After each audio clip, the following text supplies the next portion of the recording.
From Shine Cancer Support, this is Not Your Grandma's Cancer Show. Hi, I'm Tatum, and today we are talking about faith.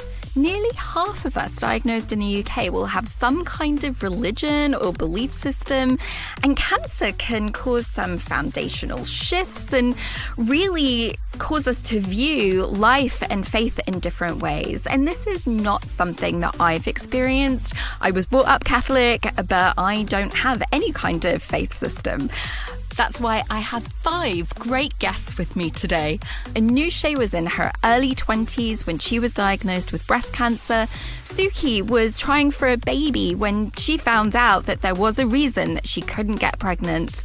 Rachel, well, life was so tough she thought, I cannot take any more before she was diagnosed with a blood cancer.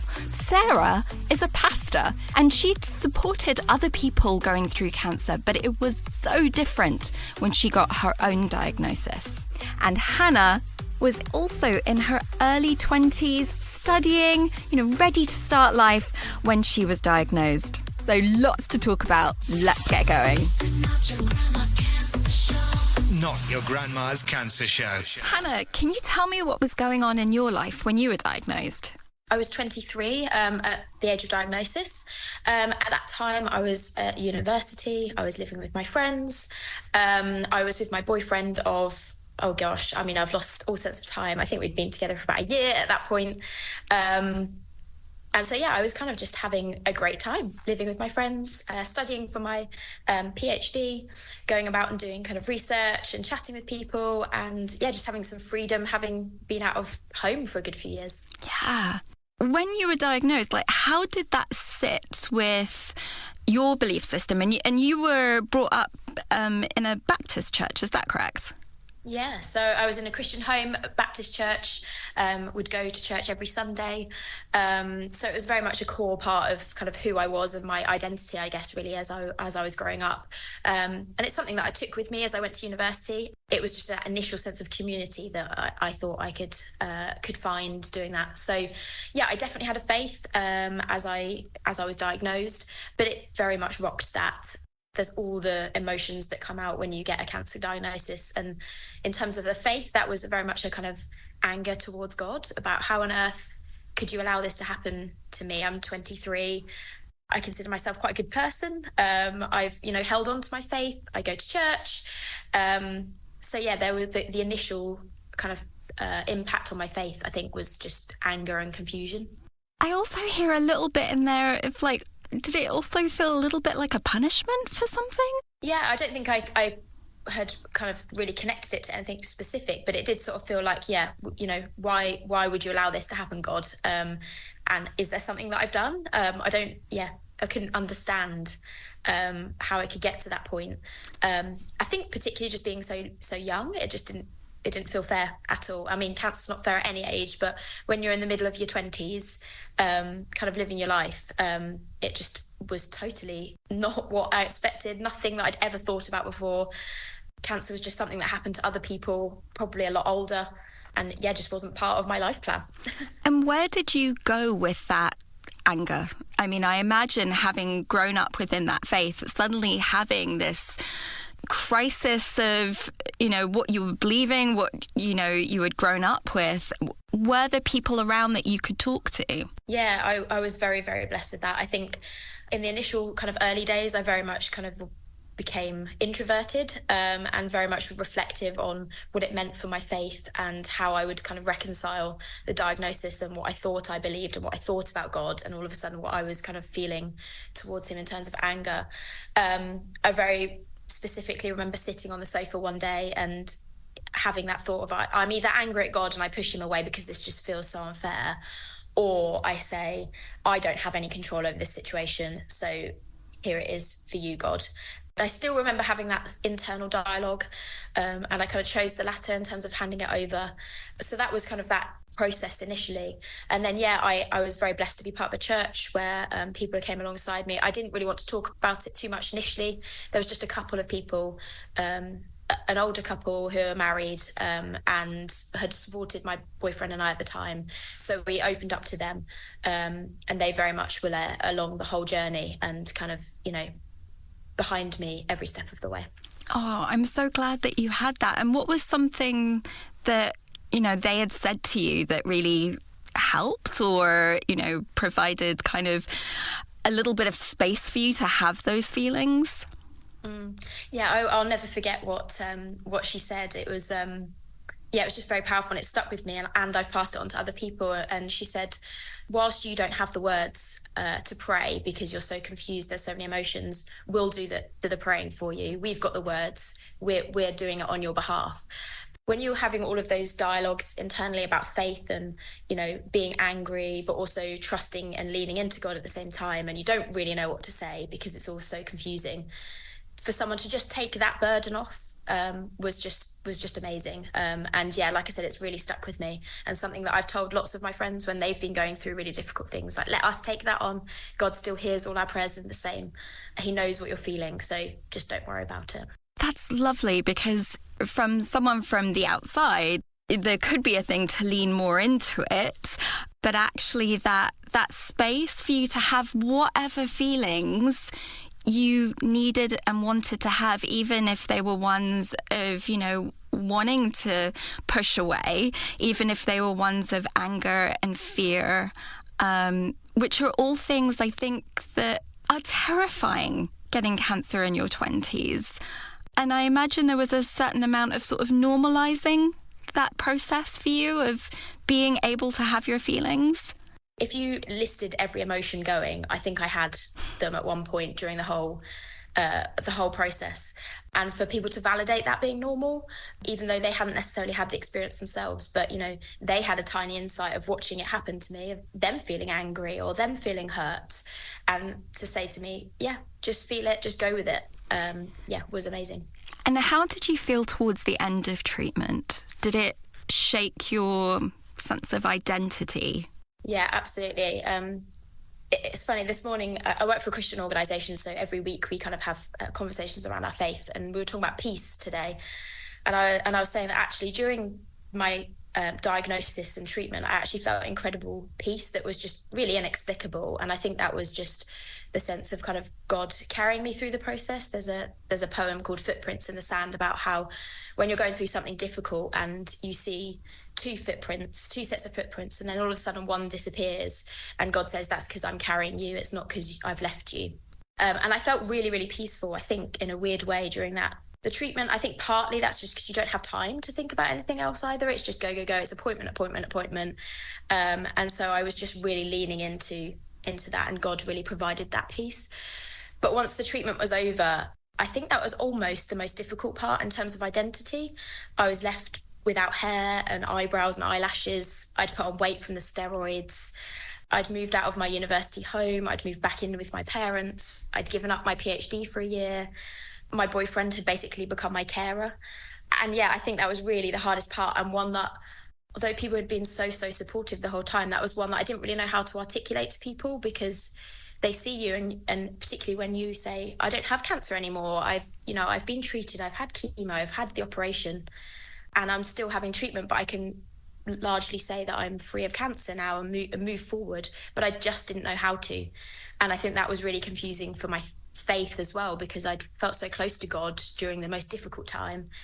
And then the time I expected to be easier was just really, really challenging. Yeah, and that is something that we hear a lot at Shine, is that end of treatment, and especially when you're younger, because, you often have healthcare professionals, sort of saying, you'll move on from this, you'll bounce back. There's an expectation of getting back to life. And like you said, but everything's changed. All your relationships are different. How you relate to yourself is different.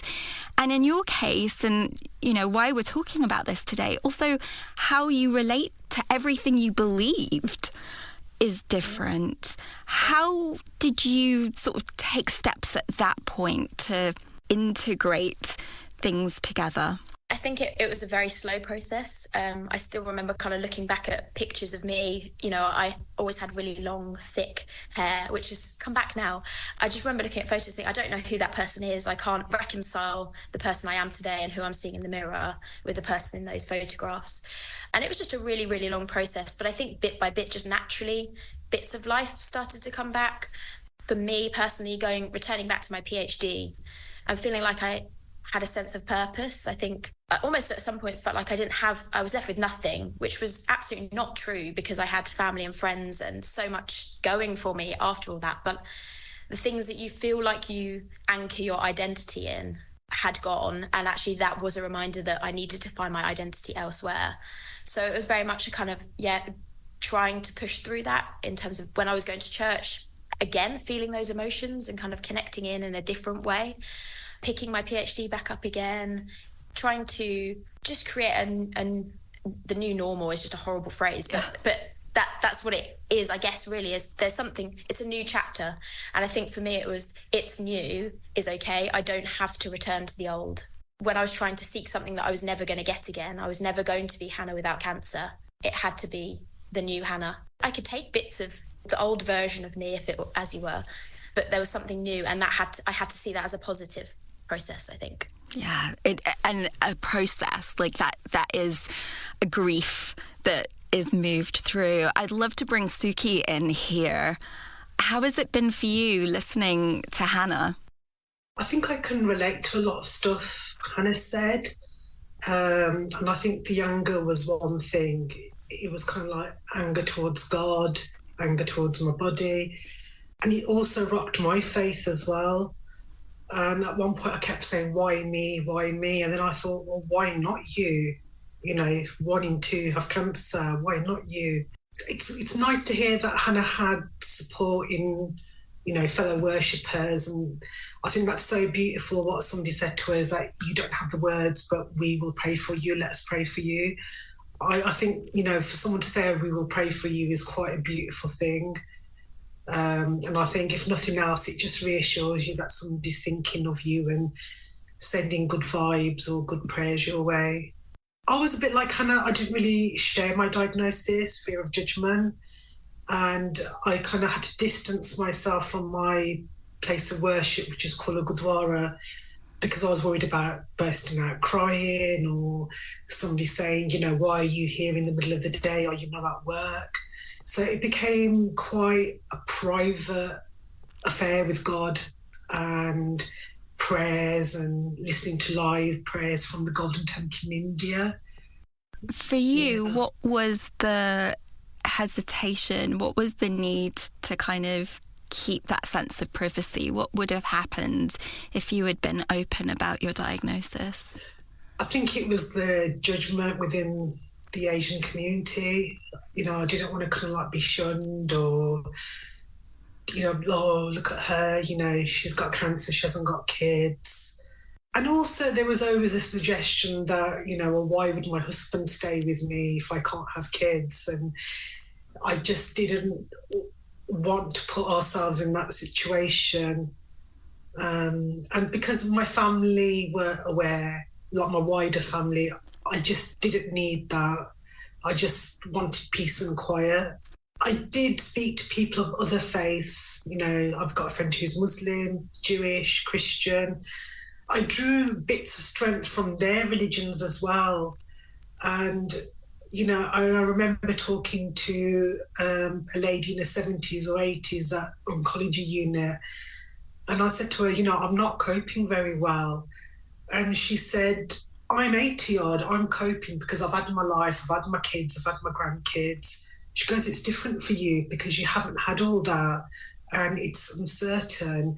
And just those few words just made so much sense. I never met that lady again, but I think about her a lot. You know, what she said just really made sense. And, you know, we talked about religion. So it was really good. Yeah. Yeah, because there is that real wrestling with uncertainty and what do we do with uncertainty? And God, for a lot of people, you know, like Hannah said, is kind of like, oh, I'm gonna shift maybe some of those thoughts over, you know, there. And, you know, for someone else, maybe without a faith, it might be like, I'm just going to shift that over to my optimism or to my, you know, because actually it's too big. Uncertainty's too big for a human to hold. Can you tell me what was happening in your life when you were diagnosed? What were you in the process of doing? We'd got married, bought a house, and we were just trying to have a child. And I had a fibroid, and they kept saying, "Oh, there's nothing wrong with it. You know, just get on with it." And it was only when I saw a gynecologist privately that he said, "This is why you're not getting pregnant." So it wasn't the traditional route where I had a lump and it was suspicious and there was 2 outcomes. It was completely out the blue, just completely floored us. And it was like, you're too young to have cancer, hence why we've not told you, hence why we've tested the biopsy twice, because they just didn't believe it. They thought it was a false positive. And how did your partner process your diagnosis with his faith? He found it very difficult. Just for context, his youngest brother had died of cancer from leukemia at a young age. So he was very much like, why is God bringing this back into our family? We've had this, we've done our time, we've suffered. Why has it come back? And he found it very difficult to even say the word cancer. And just to make light of it, we used to call it Felicia, which is a bit of a scene from Straight Outta Compton, you know, completely random, you know, garden rap bands. And the phrase is, bye, Felicia. Yeah. So, like, it's like, get out of here. Like, yeah. My oncologist was very confused because I used to say Felicia and he was like, who is this Felicia? Like, is she joining us? You know, is this your mom, your sister? But my partner was very much into trust God. God will look after you. Everything will be okay. And as part of Sikhism, we do something called seva and charity giving, just giving back to the community. And he was very much, I'm going to go and donate this money to a Gurdwara. I'm going to send money back to India so that, you know, I can pay for someone else's treatment, pay it forward. And I almost felt like some of my family members were like bribing God into like keeping me okay or safe. And every time we had a positive result in terms like it hasn't spread, it's not going to the nodes, you don't need, you know, further treatment. It was very much like, right, we're going to the Gurdwara, giving money and just saying thank you to God. So we did a lot of that. Sometimes it was by choice and sometimes I had to be dragged kicking and screaming there. Yeah. And did you find that you were wrestling in sort of where your kind of essence of faith is and where there's an intersection between sort of community and culture and then religion as well? Because it feels like a lot of that all comes in together, doesn't it? Yeah, it does. It was quite confusing because up until my cancer diagnosis, I always wanted to be buried. In our religion, it says you need to be cremated. And I just couldn't get my head around it. And in the end, I did agree that if I did die, that I would like to be cremated and taken back to India where my grandma's ashes were scattered. Sometimes I used to question, is this religion? Is this culture? It's like we've been to a funeral recently and Mum was like, as soon as you get home, have a shower, wash all your clothes. And I said, what is this, Mum? And then I spoke to an elder from the community and he said, you know, in the olden days, it was very much open air cremation. So you'd have dust and fire smell. And that's not the case in England. It's very like behind a glass. You don't smell anything, you know, you just go. And I think, Mum, this is a lot. I just want to have a simple funeral, you know, or donate me to medical science. Yeah. My family were horrified that I was even thinking of funeral planning. And they were worried that I wasn't telling them stuff. I wouldn't say jealousy, but I admire the fact that Hannah could go to church and speak to a pastor or priest. And I felt like in our community and religion, I didn't have that. And I think it would have been really nice to be able to speak to somebody in a religious setting. So I replaced that with the funeral undertaker, and he was also Sikh. So he would explain to me what certain things went in our religion. So I turned to him. I really couldn't ask my mum and dad too much because they'd get very upset. And, that's part of the reason that we're doing this podcast is because there aren't a lot of spaces for that intersection, for that those conversations that can happen where people sort of understand both sides. And so on top of everything that you're dealing with at a time when almost it would be so nice if that was just all easy, right? Because you're already dealing with so much. You're then looking for something that's actually quite hard to find, to be understood on all fronts. Anoushe, is this something that you relate to? Absolutely. So when I got my diagnosis, it was also out of the blue. I was too young to have cancer. I had a lump, but they decided it was not cancerous because I was too young until they took it out, and it turned out it was cancerous. After they told me it wasn't cancerous because they were so confused. And so it came out of the blue. But the thing is, with me, my mum was abroad when I got my diagnosis, and I remember going to my gynecologist on a Saturday morning, and he was in his civvies in a hospital that they'd opened up just for me, and told me I'd had cancer. Now, I'd had back surgery the year before. I'd had to decide to come home to do my master's in Luxembourg because I wasn't healthy enough to do my master's in the UK. And so I was having a number of health issues as it was. And I remember him saying, because he said it in French, and he basically said, you have anomalous cells. So he wasn't using the cancer word. And I remember going, oh, you mean cancer? He's like, yeah, anomalous cells. I'm like, no, you're going to have to say the word cancer because I won't believe you. And then I remember saying in my head, like, that's it, I'm done. If any more hits, it's done. But the thing is, I didn't have anybody I could talk to within my community about it because I talked to my mum and my dad, I talked to my brother and my sister-in-law, but that's it, because a friend of mine had a cancer diagnosis at 19. She's only a couple of years older than me, and I was 23 at the time. And the number of awkward questions that would come to her and her parents was just so awful. Immediately, everybody was asking about fertility and how is she going to get married and how is she going to complete her education. And I was just like, that's cultural. None of that is religiously based. I felt that I really wasn't up for having those conversations because her cancer was what came out of her rib, but mine was breast cancer. The last thing I wanted was to have people asking about my future, of my ability to breastfeed, for God's sake. Yeah.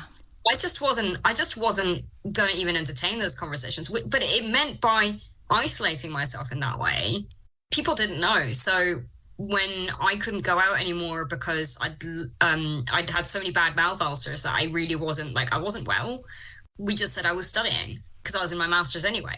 When I lost my eyebrows, we told everybody I'd had a really bad accident with the oven, and hilariously, they believed me.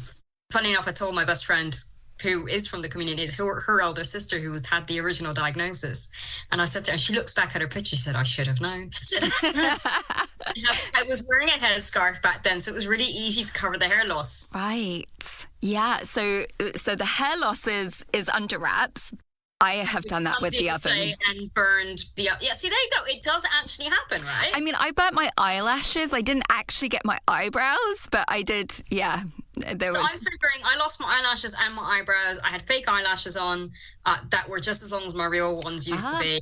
Okay. And the eyebrows, I remember I lost my eyebrows washing my face that morning before I was going to university. And I basically said to my mum, I am not going out the house to university until my eyebrows come back. So we went to Sephora. They taught me how to draw my eyebrows. And with those drawn eyebrows, I went to class. You were born with no lower limb on your... Yeah, missing my right arm below the elbow. That's missing your right arm below the elbow. So you had been dealing with challenges before cancer came along. Had that kind of informed your feelings about faith even prior to cancer, or did cancer really kind of shake things up for you?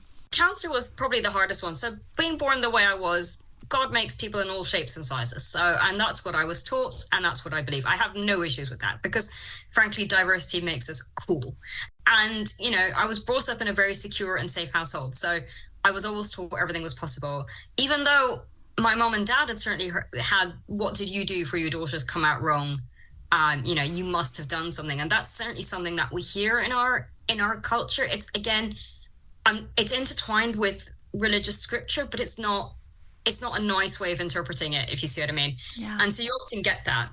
And I think that goes back to that thing of, you know, there being some kind of punishment, you know, that there's some kind of deserve level that comes with things. And, you know, my sister has disabilities and, you know, my mum would get comments like that. So I grew up very aware of, you know, some of those things of, well, you must have done something, you know, even in a previous life for your daughter to have disabilities. And you know, it's atrocious to say that. It's just so mean because, you know, cells are cells. They're going to do what they want to do. And we are all on a journey in life. And God is there to help us. God is there to support us. If you believe in God, the universe is there to support us otherwise, you know, or whatever it is that's going on. Things go wrong. Yeah. You know. And so what parts of your religion do you feel that, or your faith, did you find yourself kind of extracting and using to find kind of nourishment or support for yourself? I went strict for a little while.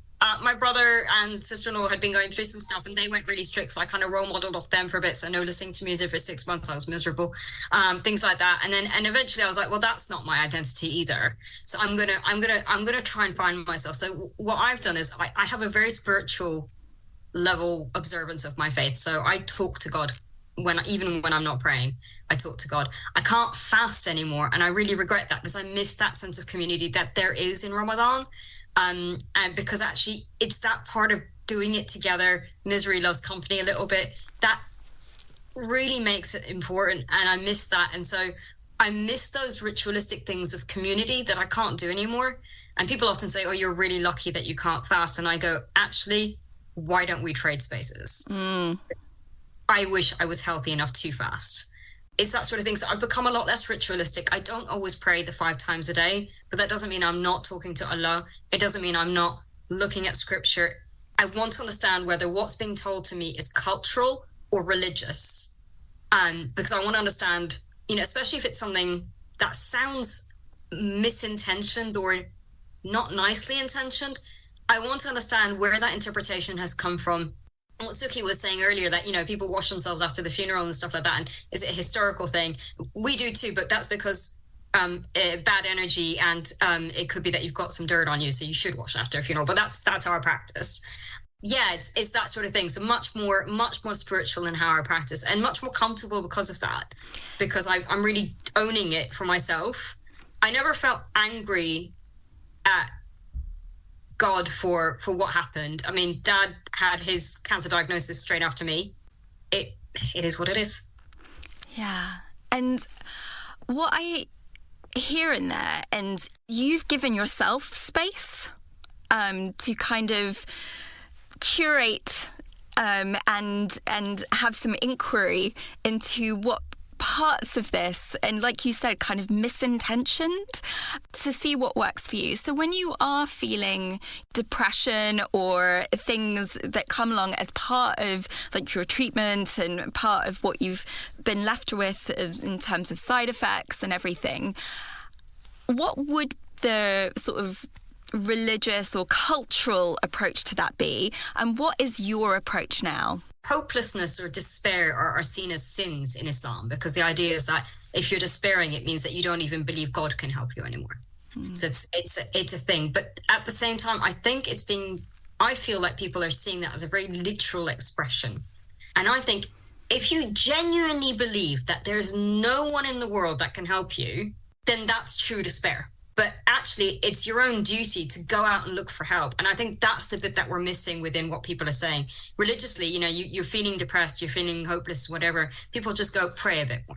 Yeah, okay. But if prayer alone is not helping, what about going to see a GP? What about going to call up 111? What about therapy? What about a mental health first aider? What about saying, I'm not okay? because it's your duty. Religiously, it's our duty to take care of the body we're borrowing for our time on this planet. So why am I not doing that? Just praying is not enough. And that's what I would say. I would say, if you're having any sort of mental health issues as a Muslim, do not just rely on prayer if that is not helping.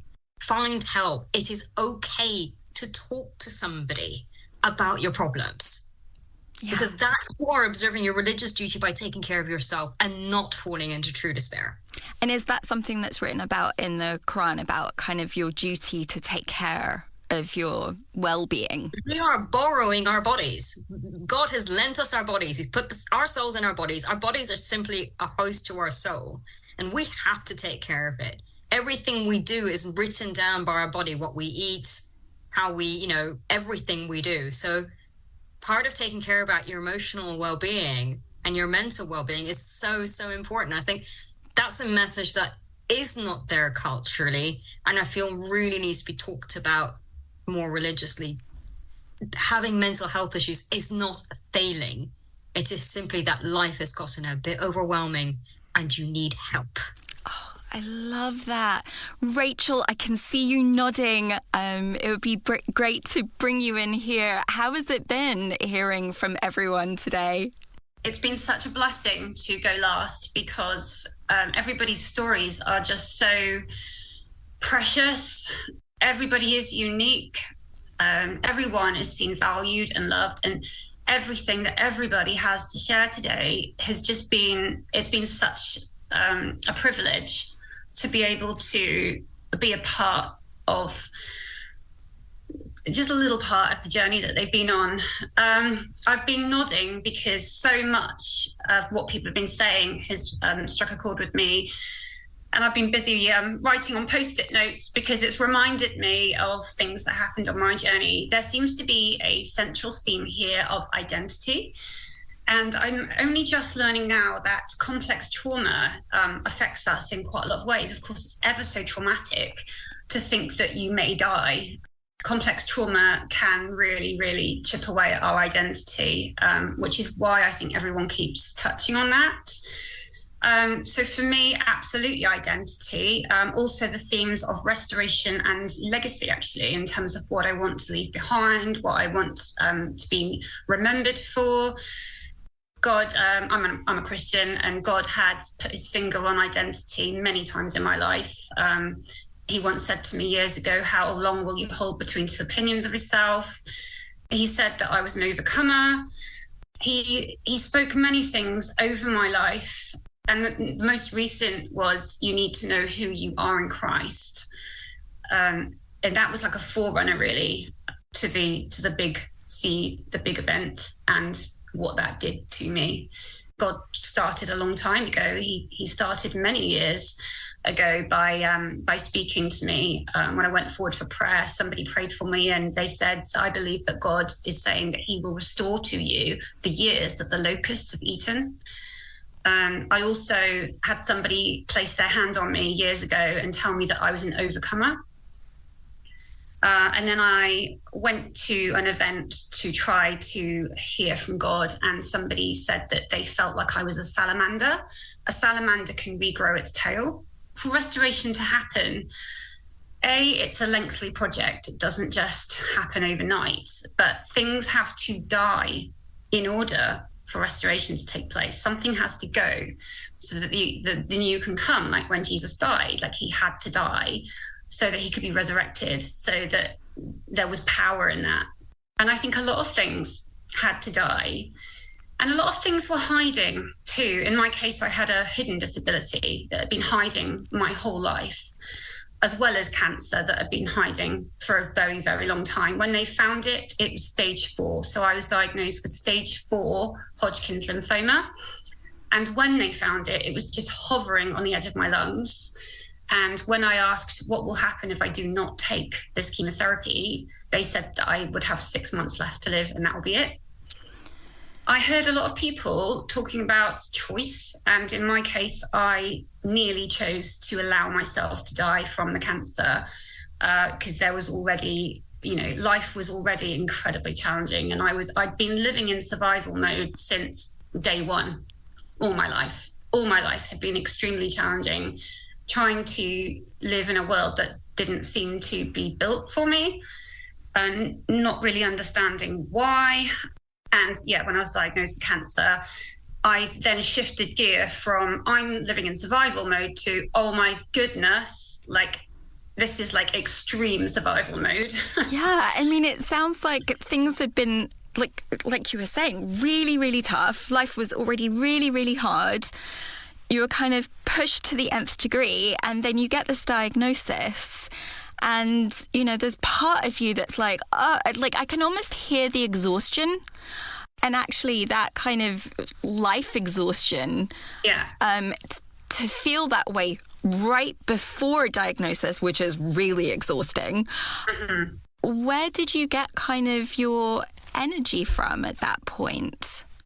So before I was diagnosed with cancer, I actually said to God, like, I'm burnt out in every way that there is to be burnt out, mentally, physically, spiritually. Like, I just feel so tired. And of course, the cancer was literally destroying my body.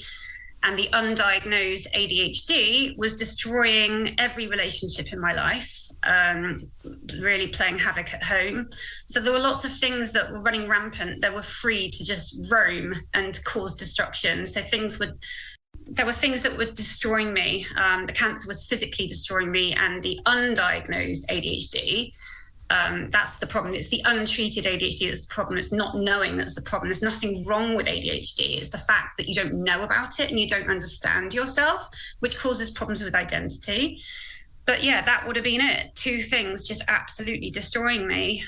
And was there a moment where you thought, you know what, I'm going to get to the other side of this? What was it that made you go, okay, I'm going to do the treatment. I'm going to get...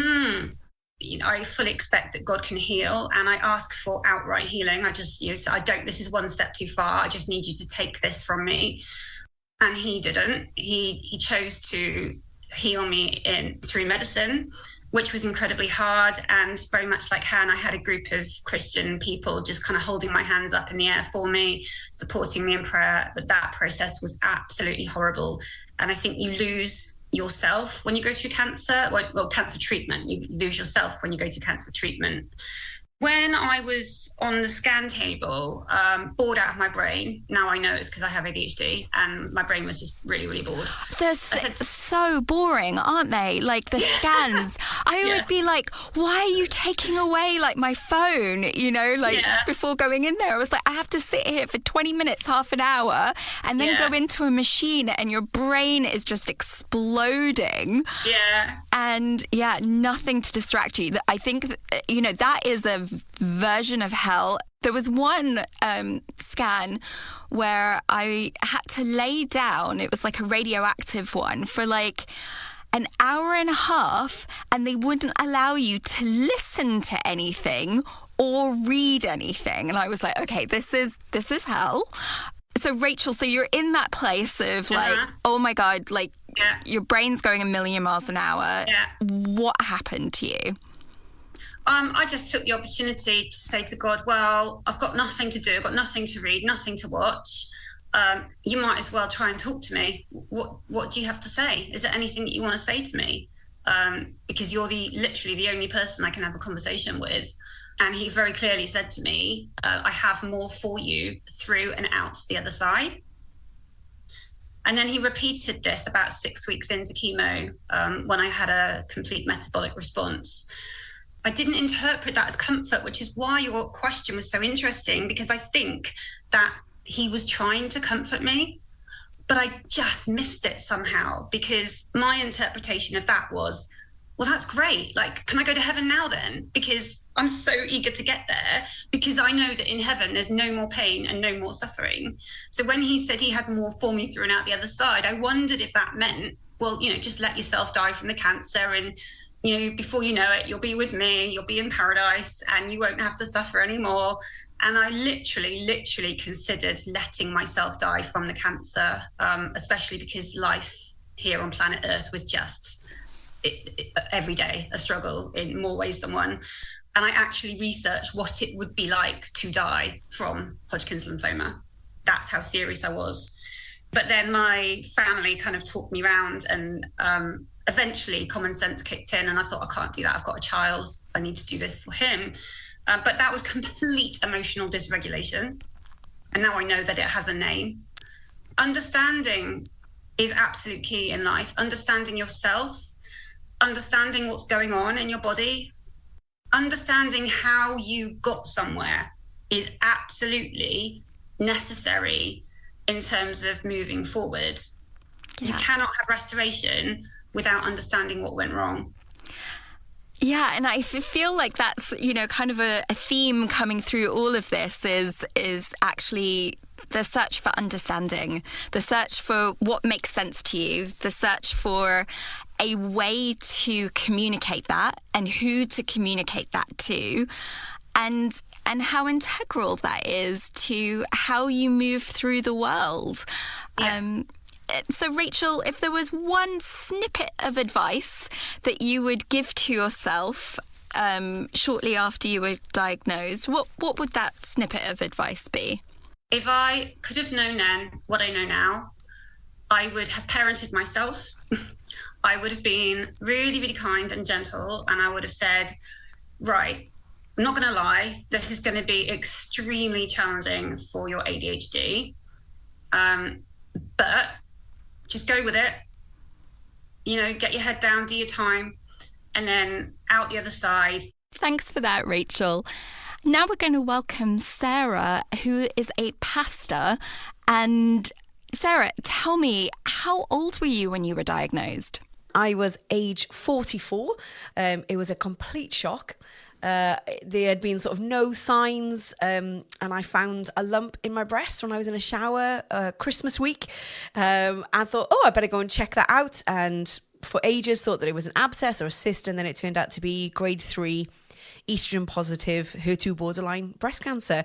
And so then we are off to the races. What about your faith gave you the most comfort? So there are so many things that go through your mind when you get a diagnosis. If you're listening to this, you probably know someone or are someone, and it's different for everyone. As part of my job, I have been involved in church leadership for many, many years. And so I've pastorally sat with people. I've literally been in appointments with people who've been diagnosed with cancer, have supported, walked alongside people, I thought I'd seen the nitty gritty of what cancer could look like and what cancer could do.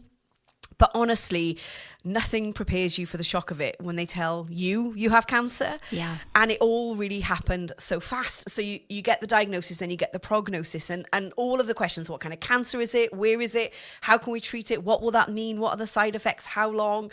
And then you get bombarded with information and abbreviations that you're trying to understand.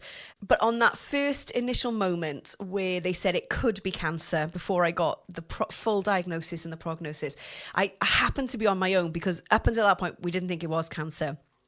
It didn't kind of act or seem or feel or display, present like cancer. And so I was fairly optimistic. That tends to be my cup half full kind of personality. But I remember walking out of the hospital and they said, look, Sarah, it could be cancer. This was like a Friday afternoon and they needed me to come back the following week. And I got quite emotional. I'm not generally an emotional person, although I think I've become more emotional since having cancer. And I walked out the hospital and I just started to talk to God. I'm a Jesus follower, a Christian.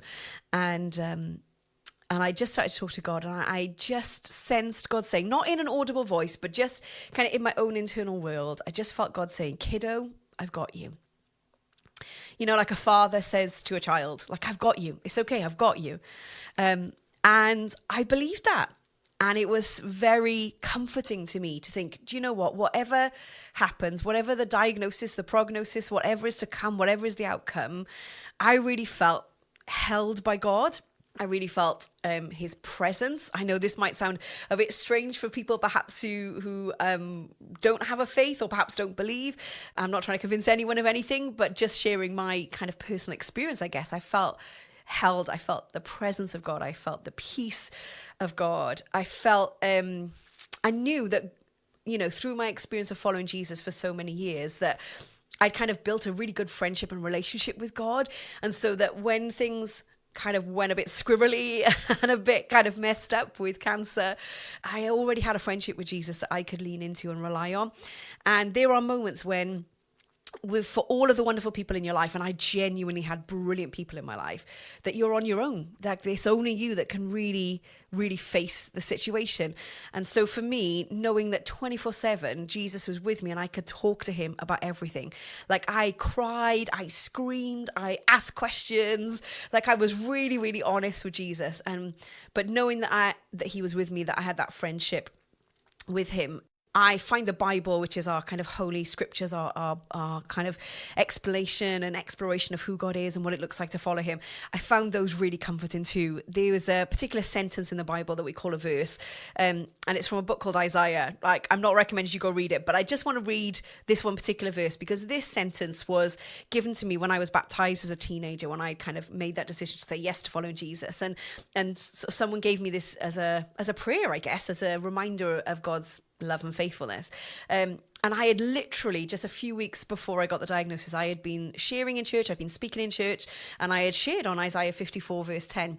And this became like just this like foundational reality for me, that every time it felt too much, every time I didn't know what to do, every time the uncertainty and the fear would just grip me, and I felt like I couldn't get out of its grip, I would come back to talking to Jesus, and I would come back to this reminder. And it simply says, it's beautiful imagery: though the mountains be shaken and the hills be removed, yet my unfailing love for you will not be shaken, nor my covenant, another word is agreement, of peace be removed, says the Lord who has compassion on you. And that became just such a reminder to me. I just kept coming back to it again and again. Everything feels shaken. Everything feels like it's being removed from my life. But like, God's love for me is unfailing, and his peace and his compassion is towards me. I can really hear how much comfort you received from that. And I'm wondering, was there a time where it was a bit different, when maybe your faith was actually questioned? There was a moment after diagnosis where I didn't question why me. And I didn't question my faith, but I did question why now. The particular time that I got diagnosed was uncertain in lots of different ways. It was supposed to be a year where I was going to start a new job, where I was excited about the future, where I was going to get to do some of the roles that I'd been trying to kind of work towards. And so then suddenly to be in a situation where you can't do anything and your life is on pause. Like, I often talked about feeling like life was interrupted. And yet it's still my life. So like, how do I still have a life even in the midst of cancer and treatment? You know, I started with chemo and then surgery and then radiotherapy. And I'm now, about 18 months out of primary treatment, and the after effects are still a reality. They're still a challenge, you know? And so I think it didn't make me question my faith, but it did make me question, why now? Like, why now? I don't think, why me? We live in a world where people get sick and ill, and why not me? That is actually how I felt. I was like, I'm not exempt from challenges or suffering or ill health. I don't feel like I'd done anything to deserve it. I don't, so I didn't think, why me? But I did think, why now? Do you think going through this, there were moments that actually strengthened your connection to your faith? One of the things I had to get to, well-meaning kind of faith people will often say things like, oh, everything happens for a reason. I think that's like just a misquote or a misappropriation of some of the stuff that you find in lots of faith systems, but particularly kind of with Jesus. Actually, what I think about that is that it's not that God won't give us anything we can't handle. Again, that was another thing that came out. And I had to get to a point of going, do you know what? I can't handle this. And this is too much. And I don't know how to find my way through this on my own. And what if there is never any purpose or good things or reason that comes out of this time? Like, is Jesus enough to follow? Like, is he real enough to follow, even if I don't get the answer that I want, even if I don't get the outcomes that I am hoping and praying and working towards? Like, is God enough in the midst of all that? And I actually came to a point of going, do you know what? I really love Jesus, and I know that Jesus loves me, and that's enough. And now with a little bit of hindsight, I can see some of the things that God did in my life in that time, like absolutely strengthened my faith. I love roller coasters. I'm a bit of a thrill seeker. And I love, those ones where they sort of strap you in, you're suspended, and then you go, and the drop comes, and you're hurtling through, and there's twists and turns, and then I get off, and then I start the journey all over again. And to be honest, treatment in cancer felt a bit like that. Like, you psych yourself up, the drop comes, the pain comes, and then you have to kind of like turn yourself around, and you have to queue back up again to start again. And I remember writing in a journal that I would send out to people who were praying for me. And I just wrote these words, and I just wanted to share this. Like, twists and turns, delays and disappointments can be hard to get your head around. The port didn't work again. It's only worked 1 out of 4. The PICC line needs inserting. More messing about. I cried with the pain, and then I sat choking back the tears. It was a tough day. Oh gosh, I feel tearful now. I felt upset, frustrated, fearful of the pain. And then the thought of facing even more procedures, concerned about the cannula as my veins had been used a lot for taking blood. And the ward was really busy that day. Everyone else was just getting on with it. No fuss, no hassle. I kept apologising for being a nuisance. They kept apologising for causing me pain. And I think as I sat there, the reality of the situation began to sink in. Like, this was my life this year. And yet in the midst of that, and everything upside down and the roller coaster, I felt like I was still on solid ground. And the invitation was to hold on to hope. So not like hope in the outcome or the results, but hope found in Jesus and in the community of people. So that looked like holding on to him, and then letting go of the things that I needed to let go of. I can't control things. I can't figure it out. I've got to let go of those frustrations. And so I think one of the ways in which my faith was strengthened was choosing to trust God in 1,000 big and small ways a day, letting go perhaps of my independence and embracing kind of interdependence on God and with others in my community and my family, amongst my friends, and recognizing that I couldn't rely on myself and I couldn't rely on my body. And so choosing to turn to God with it all, just embracing the love and deep affection that God has for me. So there were moments of deep, deep lows. I also started therapy. I started counselling. I'm a really big believer of counselling and therapy as well as prayer. And that was super helpful. Listening to us process and not feeling like you've got to come up with answers. Being interested and caring about what's happening in our lives really, really helps. Oh, I can really see that. At Shine, we love some therapy. Thank you, Sarah. And thank you to all of you, because I think these conversations very rarely ever get to be had. And especially around other people that really get it. And that's what we want this podcast to be for, to be a place where we get to identify what we're going through, by listening to others, by going, okay, I get a little bit from, I relate a little bit here, or it's a bit different for me. And actually, that's how we can see what it is that we're going through and why it can be tough. And I love, Rachel, that you said about being a bit more compassionate and a bit more kind to yourself. And Anoushe, how you said about, kind of looking at the intention of things and thinking about how to maybe frame them in a way that is more, less blaming and more, actually, this can be a way to access more support. Let's look at what someone would actually want for me, who loves me, and they would want me to feel good and do the things that I need to do to take care of myself. And Hannah, I can see you nodding to that as well. It has been a pleasure hearing from all of you. And to all of you listening, do reach out to shinecancersupport.org as our website. We have programs, we have all different kinds of support. Come along, have the chats that you don't always get to have. And I would love to thank each of my guests, Hannah, Anoushe, Suki, Rachel, and Sarah. Thank you all so much. And thank you to all of you listening and to Radio Facilities for sponsoring and engineering our podcast. Until next time. Bye. Bye. Bye. Bye. Not Your Grandma's Cancer Show.